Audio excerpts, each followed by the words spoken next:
Alright. One other part of the paint process is going to be every one of these socket covers has to come off. So, you just take a screwdriver or drill set, unscrew it, and I haven't really seen many people do anything as far as taping them, but it's electrical stuff, so I'm just gonna put a little bit of tape right on this part. All right, and basically that's all I'm doing. There's a little tiny crack right inside there, and right in here where the socket box, whatever this box thing is called, I might put a bead of caulk in there before I put the cover back over it, but that's basically what you do. And you do that with all of them. Let me get a close up.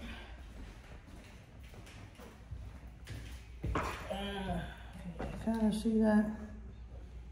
And basically the room has them everywhere. The phone ones, cords. It's also gonna have some on this side.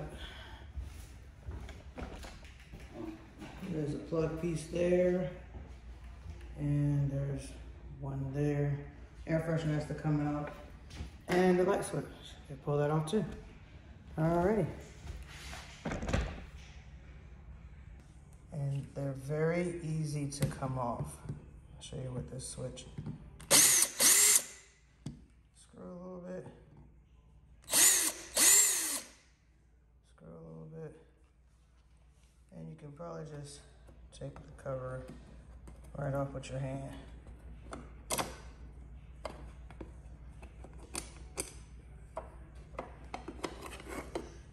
And there you go. Cover exposed. We're gonna put a little tape over that, and then we'll have to worry about when we spray it.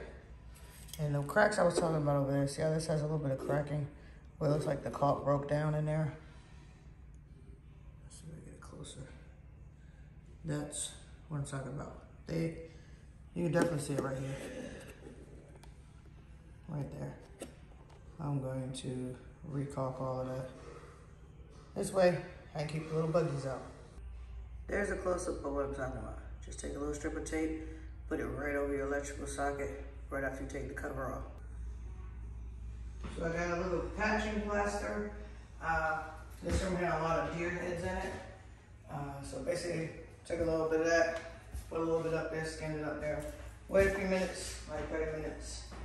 Come back in, sand it out, feather it out a little bit, and try not to take all of the plaster out of the holes. And if you look around, you can see all the sockets are covered with tape. I'm gonna show you one little thing right quick. Put this right here. Now, this right here was the phone jack. It's wired. So basically what I did, I took a Walmart bag, Dollar General bag is what I call them, tied the actual harness piece in it, pulled it out a little bit so the wires can hang. This way I can maneuver it when I'm spraying, and if these wires get some paint on them, it's not gonna be that bad because it's just gonna shove right back into that socket box. All right, now I'm gonna show you how I'm doing the floors. As you see, the windows are all plasticed up, taped up. For the floors, I'm just gonna take some of this tape drape. The small one works real good because you kind of hold it in your hand. And I'm just lining it up right to the edge of the baseboard. Kind of molding. And trying to just slide it all out. I don't want to see any of the floor on the edge.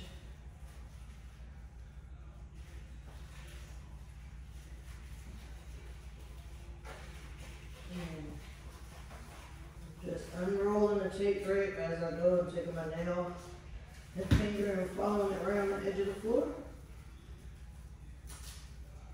Trying to get as close to the edge of that baseboard as I can. And it has a little 1-inch strip of molding. And whatever you call this little edge thing. But basically, bring it all the way up to where you want your paint to stop. And then we get to the corner. There's the scissors. You just cut it right off.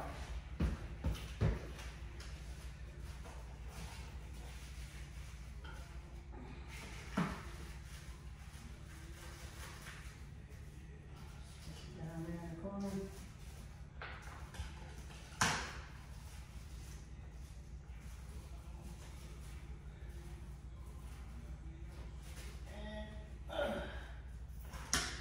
Then you're just going to unroll the grate.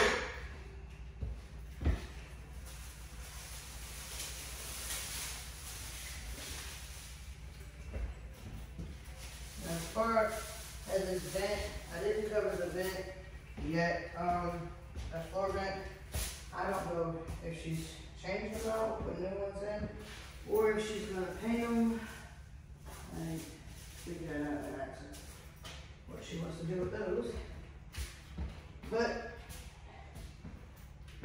basically all I'm gonna do is just put a little piece of plastic there and tape, piece of plastic in there and tape, and that's it. All right, we have the drop cloth down and we've got the edging from the tape and drape started on the floor. We're gonna put another piece of drop cloth down here. And then we're going to roll the paper around the edge to cover up the entire floor. I'll show you more of that once I get there, and then we're going to figure out something about this closet. Okay, everybody. We're back, and we're at the paint stage. Now, this Wagner paint sprayer is all over YouTube. So, the setup, how to hook up the gun, the hose to the bucket, paint, prime it with the water. Y'all can find the instructions on how to do that. No need for me to actually show you all that. I'm sure it's been primed. Prime is up, you hit the power. You're basically gonna see paint coming out of this reserve tube.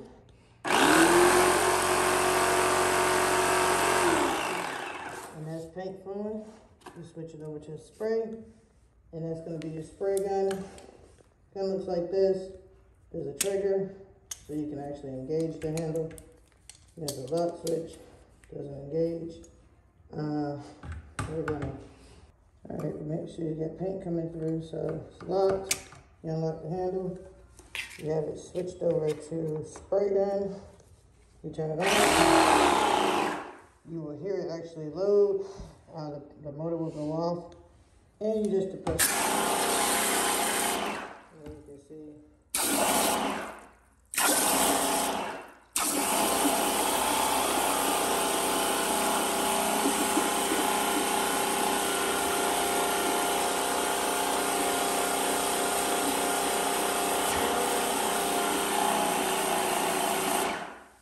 Change color, that means you got paint coming out.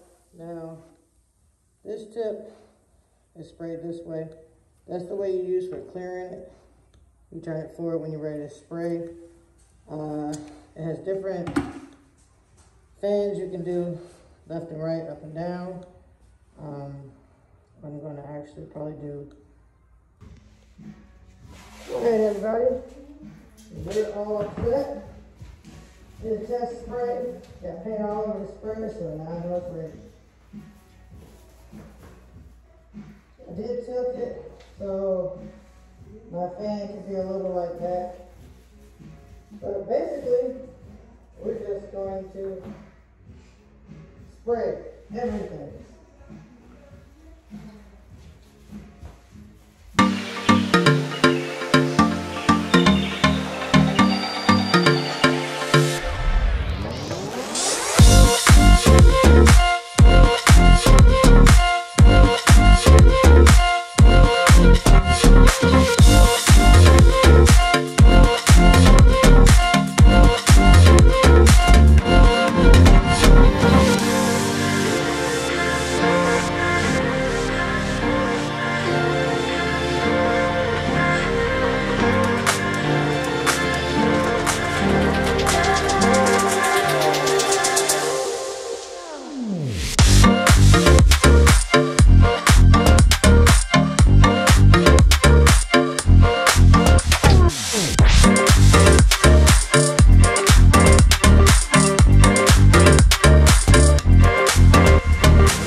got on the window? No, it's on that little trim. Okay. Alright, so as you see, the window is white. I'm at the bend down when I do the baseboard and get that bottom part. Now, I'm gonna go down here.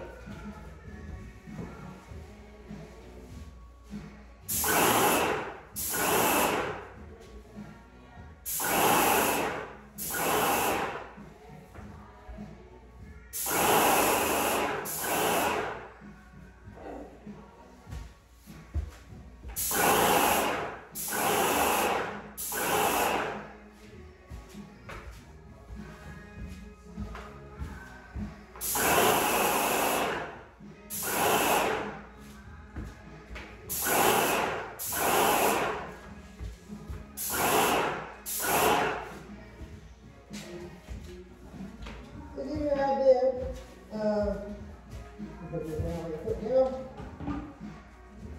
Basically, what I got going on, so much paint we use. Hardly none.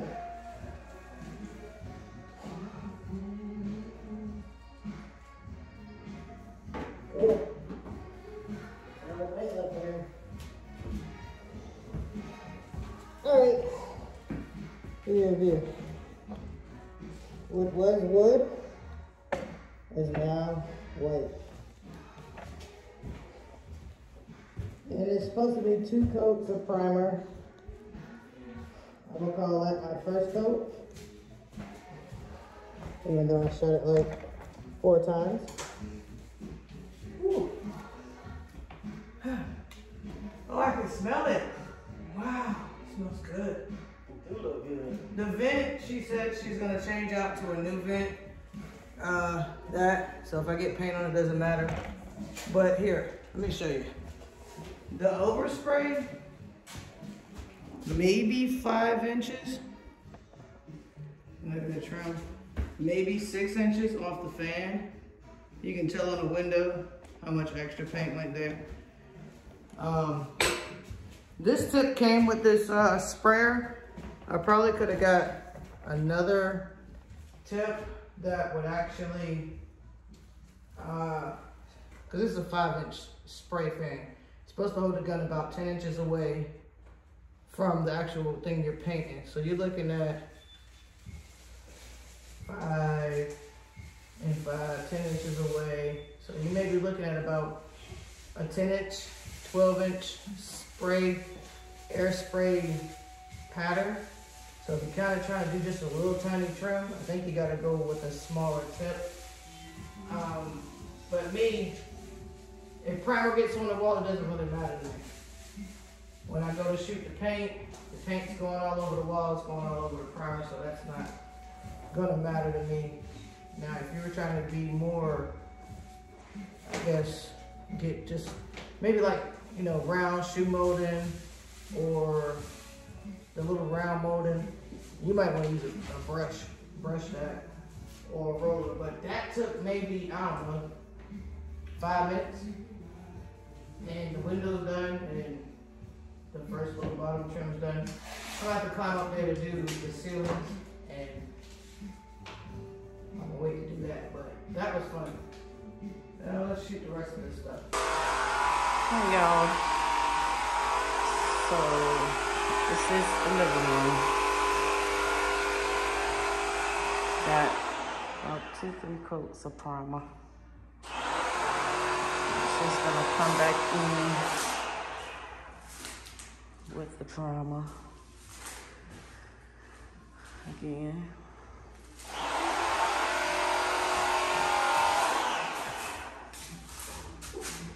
This is the hallway.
that corner to where you stop right there?